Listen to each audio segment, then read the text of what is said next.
Les enfants, il y a des choses qui m'ont beaucoup énervé pendant cette rentrée, vous en êtes aperçus. D'ailleurs, je vous remercie d'avoir regardé avec vraiment être très très très nombreux à avoir regardé l'émission du coup de cœur des libraires qu'on a mis sur notre site et qui est vraiment, ça a explosé, les vues ont explosé, on a beaucoup de retours et puis on voit qu'on prêche pas dans le désert. Le problème c'est que vous nous regardez, on se regarde, on se parle, mais nous on n'a pas le pouvoir. Le seul pouvoir qu'on a c'est de le dire tout haut, mais je crois que ceux qui sont tout en haut, ils en ont absolument rien à foutre. Bon, un jour ça se paiera, je le pense, ça va s'écrouler de soi-même, mais là on attend, ils sont encore entre eux. J'ai découvert ce bouquin. Alors, vraiment, le gars, il a de la chance. Enfin, moi, j'ai regardé la couverture, je me suis dit, Flipper le dauphin, il a pris un coup de vieux. Hein. Il a un côté, je sais pas, mais qu'est-ce qu'ils ont tous à mettre la photo des auteurs sur la couverture? Franchement, ça, c'est comme si moi, je mettais ma photo. Au moins, j'ai une tête de niais, de marrant, donc ça peut encore, mais c'est pas possible.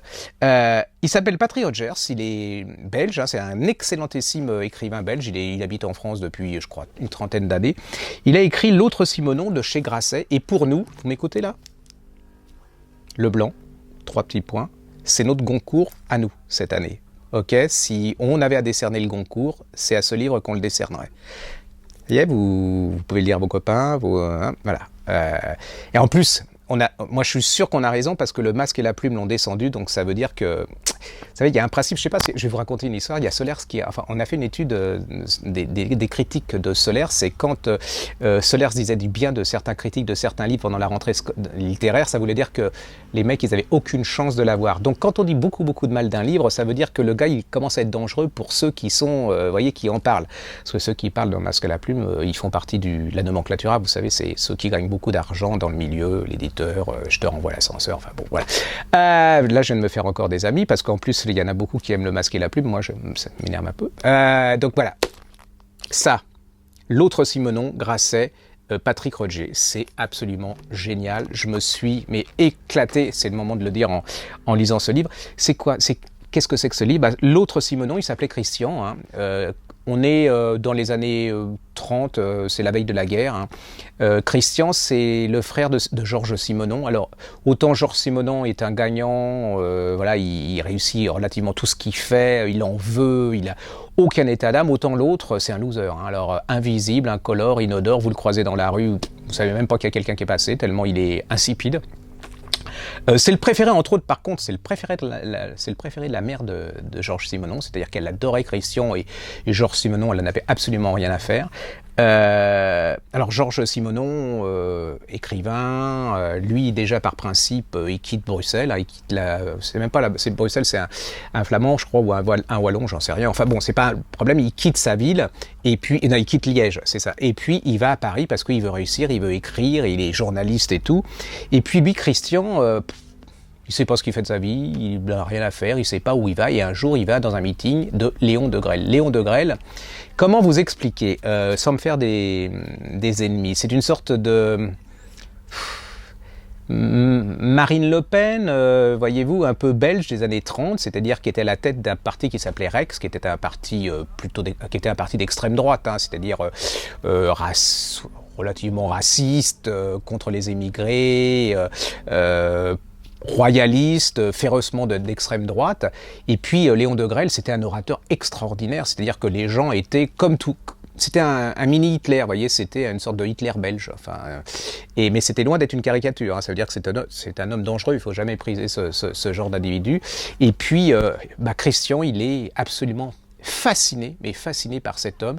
Et lui qui n'avait pas de but dans la vie, son but, il l'a trouvé, c'est-à-dire qu'il va adhérer à ce parti, Rex, il va suivre Léon Degrelle, il va devenir un membre important de ce parti, il va s'engager, il va faire des choses absolument abominables. Je vous raconte pas, voilà, ça c'est la vie de Christian, et comble d'horreur, d'horreur, c'est-à-dire que, Hitler va perdre la guerre, hein, les fascistes aussi, c'est la débandade dans le parti belge néo-fasciste, et lui, il va s'engager, et puis Georges n'y est pas pour rien, hein. C'est-à-dire il l'a poussé un peu, ça le gênait un peu le frère néo-fasciste, et il va le faire engager dans la Légion étrangère, et on ne va jamais savoir ce qu'il va devenir s'il est mort.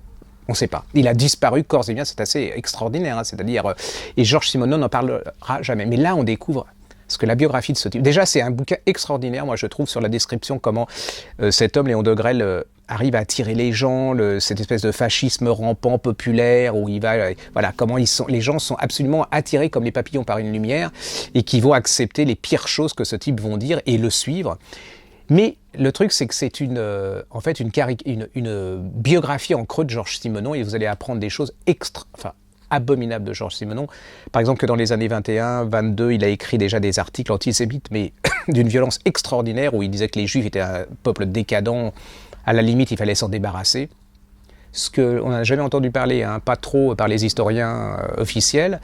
Qu'en 39-45, lui, ça a été. Hein. Il n'y a pas de problème. Il s'est acheté un beau château en Vendée. Il recevait toute la nomenclature militaire allemande, nazie. Il a été richissime dans la période, c'est-à-dire qu'il a vendu tous les droits de ses romans à la Continentale, qui était une boîte de production allemande nazie, hein, qui a fait entre autres, je crois, le Juif Sus, une abomination. Le monsieur, il va dans les mêmes bordels que les gestapistes et les collabos. Tout va bien. Il a des maîtresses, arrive la fin de la guerre, et comme par miracle, grâce à ses relations, le monsieur, il se retrouve en Suisse. On gomme tout ça, on ne parle pas du frère, plus rien n'a existé, il n'a jamais fait de mal pendant la guerre de 39-45. Le génie littéraire. Remarquez, ça prône ce que je dis, enfin ça confirme ce que je dis, c'est-à-dire que on peut être salaud et être des génies, hein, donc ça ne retire rien au talent de Simenon, mais ça serait bien que les historiens épaississent un peu la période, parce qu'on ne nous prenne pas pour des cakes, et de faire de ce monsieur quelque chose, parce qu'on en a, je ne sais pas si vous avez remarqué, on a surtout parlé de l'obsession sexuelle de Simenon, mais c'était une manière peut-être de cacher un peu cette facette de l'individu qui n'était pas très... c'est bon, voilà. Donc vous allez apprendre, c'est un livre extraordinaire. En plus, le style du type, moi j'adore. C'est vivant, c'est chantant, il y a une musique, c'est passionnant. Une fois que vous êtes dedans, je l'ai fini. Donc vous savez, le nombre je dois avoir 15, c'est comme tous les libraires. On a plein de livres qu'on commence, même ceux qu'on aime beaucoup, on a du mal à les suivre parce qu'il y en a un autre qui le pousse. Et là, j'ai vraiment... Voilà, j'étais jusqu'au bout. C'est une merveille, c'est notre Goncourt à nous. Ça s'appelle L'autre Simenon, chez Grasset de Patrick Rogers. Vous lisez, si ça vous plaît, vous en parlez autour de vous, parce que c'est vous qui êtes le succès d'un livre, et pas les médias. Même moi, je ne suis pas grand-chose sans vous, donc c'est à vous de faire votre boulot et d'aller en parler à vos copains, de les acheter. Voilà, c'est notre Goncourt.